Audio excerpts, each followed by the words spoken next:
It's time to talk about hair with your self-portraits. Hair can be really fun to draw or really frustrating, depending on how you approach it.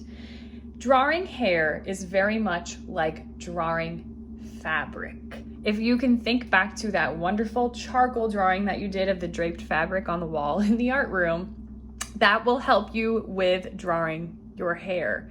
Hair is different values and different shapes. It is not a million individual lines. So when you draw your hair, you want to take your what started out as like a wig shape, an overall basic shape for your hair, and you're going to turn it into shapes of different values. Depending on what your hair looks like, your shapes will look very different. For instance, my hair is very straight, so I'm going to have big shapes and less difference in value. Some of you with wavier or really curly hair are going to have more smaller shapes and more different values to show. So for some of you, this will only take a few minutes, and for others, it will take you a very long time. But you need to make sure you are really referencing your photograph to see what your hair looks like. So I'm gonna start my hair on this side because I have a lot less hair on the right side of my picture. And as you can see in my image, it's pretty much all the same value, except there's a little bit of a highlight right there. And then up here, I have a little bit less hair and some like free flying hair. So I'm gonna show that a little bit too. So I'm gonna start by simply filling in this shape with value.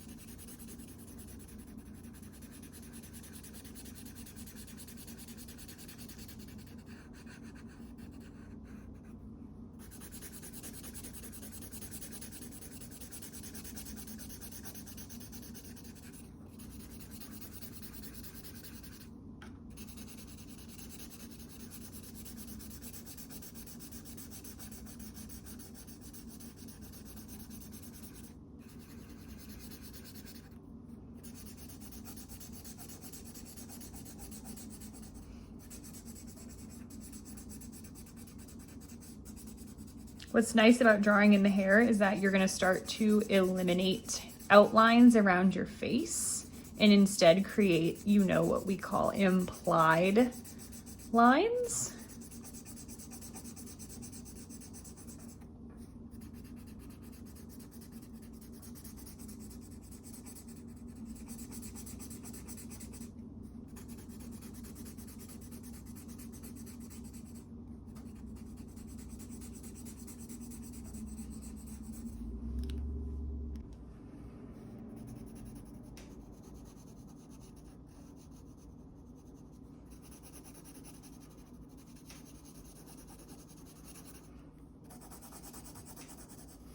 So now this side of my hair is filled in, I can use my eraser to erase that highlight down here.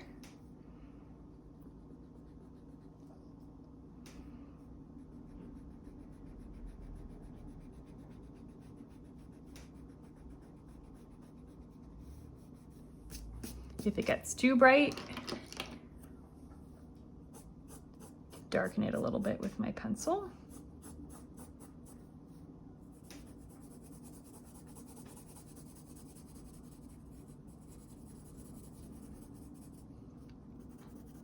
The darkest parts of your hair are usually closest to your neck, so I'm gonna make sure this is really dark.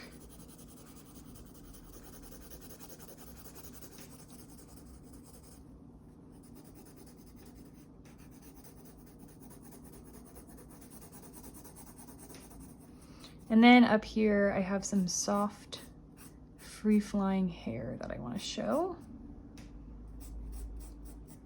This is where lines are okay, but only okay on the edges, not inside your hair. You don't want to have like stringy spaghetti looking hair.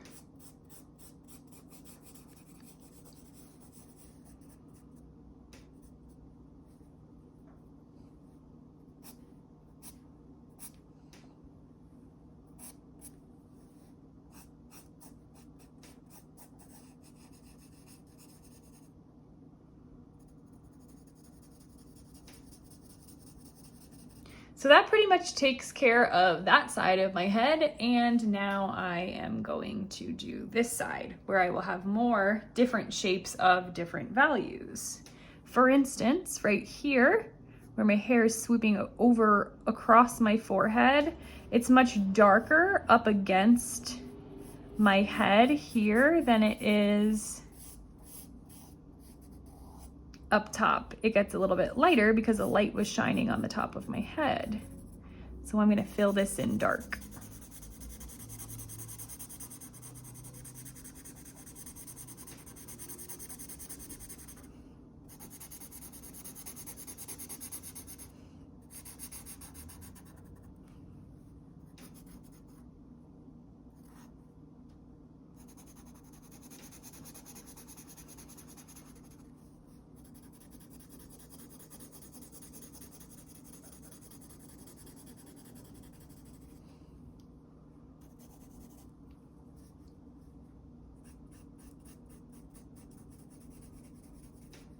Now I don't want to look like I'm wearing a swim cap or something right along my head. It's so like sharp and perfect. My hair is growing out of my head, so I can add some soft little hairs that I can see in my image over here.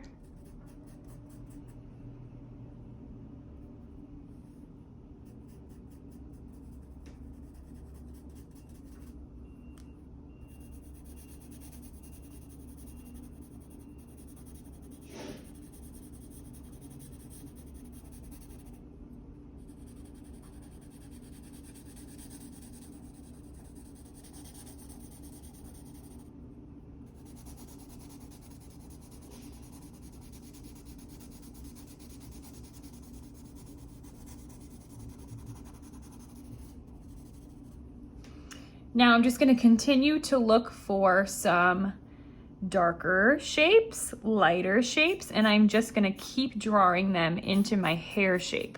The more shapes I find inside of my hair, the more values I'll be able to show, and therefore the more three-dimensional my hair will look. You can tell I've been editing my face a little bit to look more like me, so that's why I don't have any teeth anymore. I'm fixing those because I actually moved my mouth, my whole face up in the bottom half here.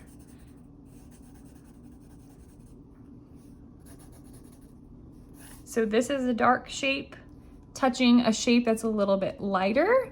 I have this really strong highlight on the left edge of my hair.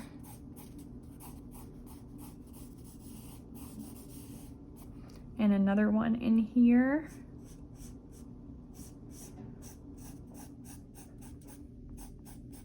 Sort of disappears right about here.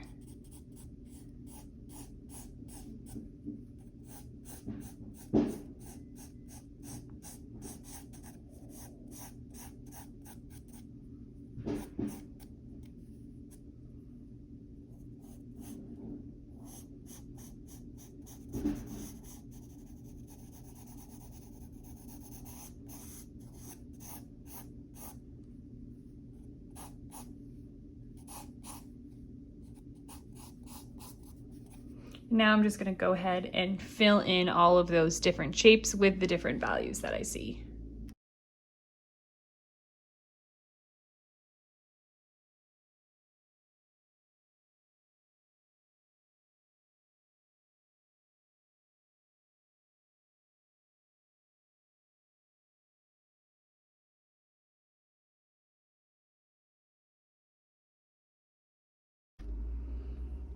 So my hair isn't totally finished yet, but at least now you can get the idea of how the shapes that I created make my hair look straight, like it really is in my photograph.